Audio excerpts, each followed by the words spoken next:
Pourquoi faut-il un casier judiciaire vierge pour être pompier, taxi ou fonctionnaire et pas pour être élu? Oui, on se pose la question. À revenu égal avec un salarié, un élu peut payer 2 fois moins d'impôts. Mais oui, un élu peut cumuler jusqu'à 5 retraites et sans plafond. Philippe Pasco, votre livre Pilleurs d'État aux éditions Max Milo recense tous les abus légaux. Je dis bien légaux, dont bénéficient les élus. Exactement. Je vais vous en citer un autre, puisqu'on est là dans une radio sympathique. Vous savez ce que c'est qu'une pension de réversion? Oui, évidemment. Un simple salarié, c'est 54% de 19 000 euros maximum. Moi, j'ai une amie qui vient de perdre son mari. Elle touche 357 euros de pension de réversion. Une femme d'élu, ou un homme d'élu, c'est 66% sans plafond.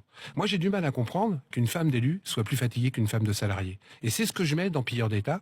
Tous ces petits privilèges, ces avantages, ces droits que certains élus se sont abrogés. Que plus on monte en haut de la pyramide, plus les élus s'en mettent plein les poches et plus ils confortent le système dans lequel ils se vautrent. D'ailleurs, certains médias hésitent à vous inviter. Je sais pas pourquoi. J'ai un journaliste l'autre fois qui m'a téléphoné, qui m'a dit putain Philippe, ton livre est génial, ce qu'il y a dedans c'est simple, il y a longtemps qu'on aurait dû l'écrire, mais tu comprends, si je t'invite et si Valls devient président, je suis grillé. Non, Manuel Valls, bon, pas plus pourri, pas moins que les autres. Il n'est pas particulièrement pourri. Il est parti en Afrique dernièrement, je sais pas pourquoi. Il y a quelques années, beaucoup d'élus allaient en Afrique avant les élections, c'est pas pourquoi. 30% des parlementaires, en revanche, ont eu des soucis avec le fisc ou avec la justice. Oui. J'ai fait le compte, ça sort bientôt dans mon 3e livre, j'arrive à prouver, et preuve à la l'appui, puisque tout ce que je dis est factuel.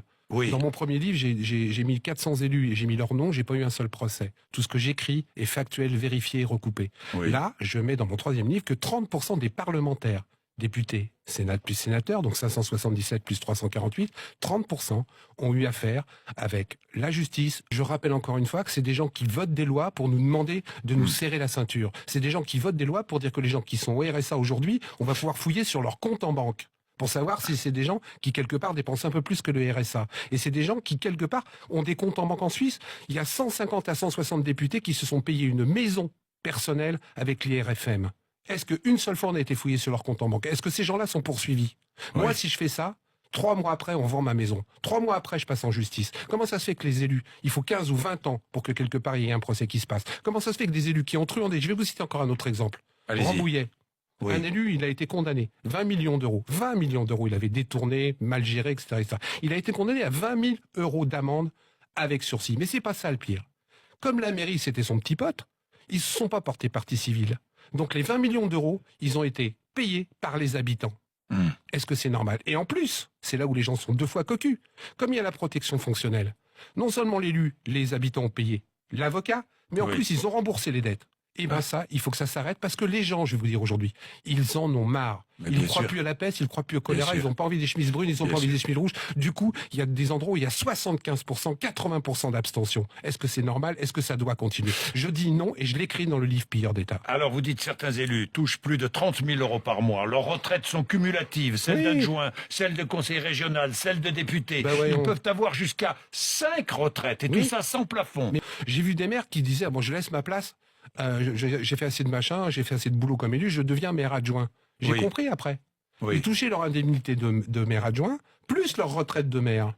Nous, quand on prend notre retraite, on n'a pas le droit de travailler plus haut que notre dernier salaire. Pourquoi ces gens-là peuvent cumuler? Comment se fait-il que des gens qui doivent être exemplaires, qui doivent nous montrer l'exemple, en ont plus que les gens qu'ils seront soi-disant censés représenter? Ça, c'est complètement anormal. Comment se fait-il qu'aujourd'hui, il y a 396 métiers en France où vous ne pouvez pas travailler si vous ne présentez pas votre casier judiciaire vierge? Vous ne pouvez pas bosser donc comme pompier, comme ambulancier, comme taxi, comme fonctionnaire si vous ne présentez pas votre casier judiciaire vierge. Je dirais même plus. Si vous êtes fonctionnaire et que quelque part vous êtes condamné, on peut vous renvoyer. Sans indemnité, sans rien. Pour être élu ou réélu, on n'a pas besoin de présenter un casier judiciaire vierge. Et donc les retraites douillettes, les exonérations d'impôts, les salaires mirobolants, les avantages. Les avantages. Alors parlez-moi des avantages. Tiens, il y en a plein des avantages. Il y en a plein quand vous êtes élu, et je l'ai été. J'ai été conseiller régional, président de la formation professionnelle et l'apprentissage. Déjà, du jour au lendemain, on vous appelle président, je ne sais pas pourquoi. Mais en plus, vous avez le droit à la voiture, vous avez le droit au téléphone, vous avez le droit à Internet, vous avez le droit à un tas de choses. Un autre exemple, moi, qui me rend fou. Vous cumulez plusieurs fonctions. Maire, conseiller départemental, conseiller régional. vous avez des frais de représentation. Moi, je m'explique comment on fait pour manger 3 fois par jour. Puisque dans ces frais de représentation sur chaque élu, on vous paye le déjeuner. Ouais. Moi, je mange pas 3 fois par jour. Pourquoi on payerait ces gens-là? Un autre truc, on vous paie 3 fois le déjeuner. Vous avez des frais de représentation sur chaque endroit. Ah bah oui, évidemment. Donc vous déjeunez 3 fois.